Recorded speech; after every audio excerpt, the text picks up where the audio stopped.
Assalamualaikum warahmatullahi wabarakatuh. Bismillahirrahmanirrahim. Alhamdulillahi wahdah, wassalatu wassalamu ala rasulillah. Sahabat bidadari surga rahimakumullah. Keberkahan sayuran labu disukai Rasulullah Shallallahu Alaihi Wasallam dan para nabi.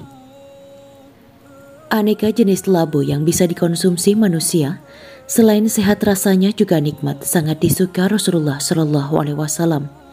Sayuran labu termasuk salah satu sayuran yang disebut dalam Al-Quran. Sayuran labu disukai para nabi, termasuk disukai oleh Rasulullah Shallallahu Alaihi Wasallam. Bahkan, jika kurma disebut sebagai buah sunnah Rasulullah saat puasa, maka labu termasuk sayuran sunnah Rasulullah dalam menu sehari-hari. Ummul Mukminin Aisyah pun pernah diperintahkan Rasulullah ketika memasak untuk menambahkan labu yang lebih banyak, karena dapat memperkuat jantung. Rasulullah memang bukan orang yang pertama di antara nabi yang memakan labu dan menjelaskan manfaat kesehatannya. Dalam kitab-kitab hadis disebutkan bahwa Rasulullah begitu menyukai sayuran labu. Misalkan hadis dari Anas bin Malik yang dinukil dari kitab Sahih Al-Bukhari, dari Anas bahwa Rasulullah Shallallahu Alaihi Wasallam mendatangi seorang penjahit yang pernah menjadi budaknya. Beliau lalu diberi buah labu. Lalu beliau memakannya. Aku senantiasa menyukai labu semenjak aku melihat beliau memakannya. Hadis riwayat Bukhari. Juga dari Ishaq bin Abdullah bin Abu Talha. Ia mendengar Anas bin Malik berkata, seorang tukang jahit mengundang Nabi Shallallahu Alaihi Wasallam untuk menghadiri jamuan makan yang ia buat. Aku pergi bersama Nabi Shallallahu Alaihi Wasallam memenuhi undangan tersebut. Penjahit itu lalu menyodorkan roti gandum dan kuah yang ada di dalamnya. Ada labu dan daging yang telah dikeringkan. Aku melihat Nabi Shallallahu Alaihi Wasallam memilih-milih buah labu di dalam bejana tersebut. Setelah hari itu aku senantiasa menyukai buah labu. Hadis riwayat Bukhari. Kemudian dari Anas bin Malik ia berkata, aku pernah melihat Rasulullah Shallallahu Alaihi Wasallam mencari-cari labu di dalam syafah atau piring besar, hingga aku pun menyukainya. Allah Subhanahu wa Ta'ala berfirman, artinya, dan kami tumbuhkan untuk dia sebatang pohon dari jenis labu. Quran Surat As-Saffat ayat 146. Jadi labu memang terbukti salah satu sayuran favorit Nabi Muhammad SAW. Jika ada labu di piring, maka Nabi SAW akan mengambilnya dibandingkan dengan makanan lain. Abu Talud pernah meriwayatkan bahwa saya pernah bertemu Anas bin Malik radhiyallahu an sedang makan labu dan berkata, sesungguhnya kamu berasal dari pohon yang paling aku sukai, karena Rasulullah Shallallahu Alaihi Wasallam sangat menyukaimu.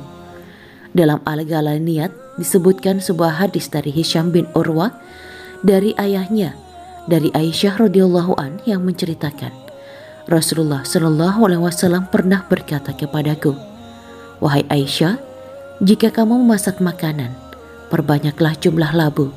Memang labu dapat menyembuhkan kesedihan. Sementara, selain disukai Rasulullah, labu juga disukai para nabi Allah. Dalam tafsir Ibnu Katsir diceritakan bahwa ketika Nabi Yunus alaihissalam diselamatkan dan dikeluarkan oleh Allah dari perut ikan Nuh, beliau terdampar di daerah tandus dan kelaparan. Allah Subhanahu wa Ta'ala telah menanam pohon untuknya yang disebut yaktin.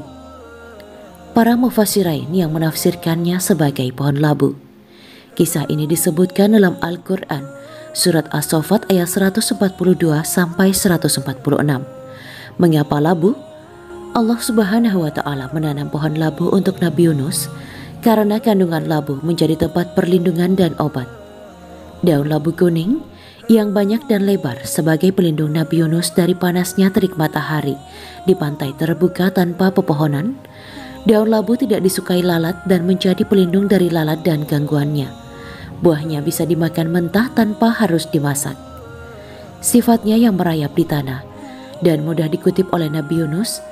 Hal ini juga mudah dikunyah dan dicerna dan dapat memuaskan dahaga. Tidak perlu diminum setelah makan. Buah labu juga bisa menenangkan pikiran. Firman Allah Subhanahu wa Ta'ala dalam Al-Quran yang artinya, jika dia Yunus tidak segera mendapatkan nikmat dari Tuhannya.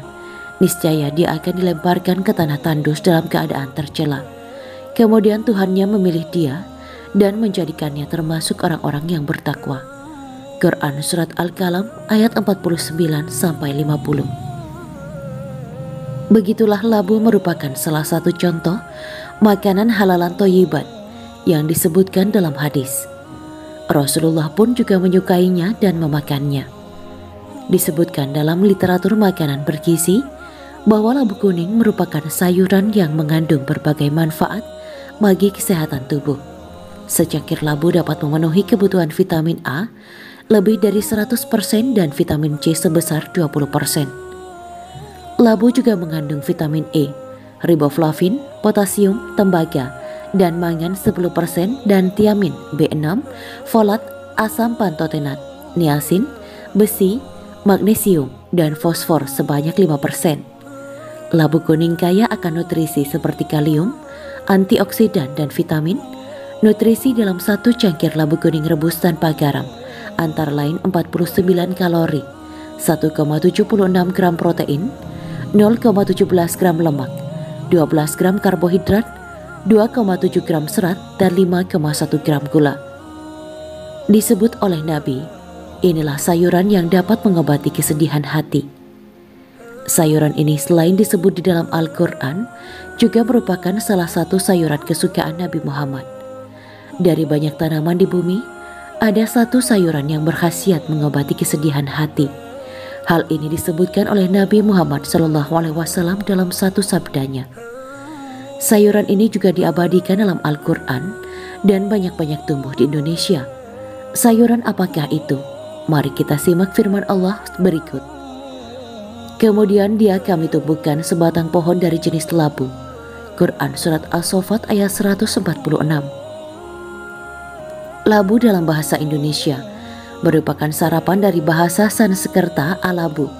Dalam bahasa Arab disebut kar, duba, dan yaktin. Dalam bahasa Inggris, battlegourd, dan kalabasa dalam bahasa Spanyol. Akan tetapi, kata yaktin lebih populer dan bersifat umum. Sebab dari segi bahasa yaktin berarti pohon yang tak berbatang, misalnya semangka, mentimun, dan sejenisnya. Labu merupakan makanan segar, lezat, dan bergizi, dan berkhasiat menambah kekuatan. Dalam sebuah riwayat sahih dituturkan dari Malik mengatakan, suatu hari ada seorang penjahit mengundang Rasulullah SAW untuk makan bersama di kediamannya dengan suguhan hidangan masakannya sendiri. Anas menuturkan, maka aku pun ikut pergi bersama Rasulullah. Dihidangkan kepada kami roti gandum, sayur berisi labu manis, dan dendeng. Aku melihat Rasulullah mencari labu yang disuguhkan di nampan makanan tersebut.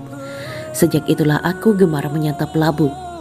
Abu Talib mengatakan, aku pernah mendapati Anas ibnu Malik memakan labu seraya berkata, sesungguhnya kau labu berasal dari pohon yang paling aku gemari, sebab Nabi sangat menggemarimu. Dalam kitab Al-Ghaliniat disebutkan hadis riwayat Hisham ibnu Urwah yang diterima dari ayahnya dari Aisyah radhiyallahu an menuturkan bahwa Nabi pernah bersabda kepadaku, wahai Aisyah, jika engkau memasak makanan, perbanyaklah labunya. Sesungguhnya labu dapat mengobati kesedihan hati. Imam An-Nawawi mengomentari hadis di atas dengan berkata, hadis ini mengandung makna keutamaan labu air dan anjuran untuk menyukainya. Demikian pula hal-hal lain yang disukai Rasulullah, serta merupakan hal yang perlu diperhatikan. Labu yang disebutkan di dalam Al-Quran yang diperuntukkan Nabi Yunus diabadikan dalam firman-Nya. Sesungguhnya Yunus benar-benar salah seorang Rasul. Ingatlah ketika ia lari ke kapal yang penuh muatan, kemudian ia ikut berundi, lalu ia termasuk bumi untuk kamu. Dan janganlah kamu memilih yang buruk-buruk lalu kamu menafkahkan daripadanya. Padahal kamu sendiri tidak mau mengambilnya, melainkan dengan memincikan mata terhadapnya. Dan ketahuilah bahwa Allah Maha Kaya lagi Maha Terpuji. Quran Surat Al-Baqarah ayat 267. Demikianlah kisah Islami Bidadari Surga pada hari ini. Jangan lupa like, share, dan tinggalkan komentarnya agar kami semakin bersemangat dalam membuat konten yang lebih baik lagi dan dapat diambil ilmunya. Semoga bermanfaat dan menjadi amal jariah kita semua. Amin ya mujibah sa'ilin.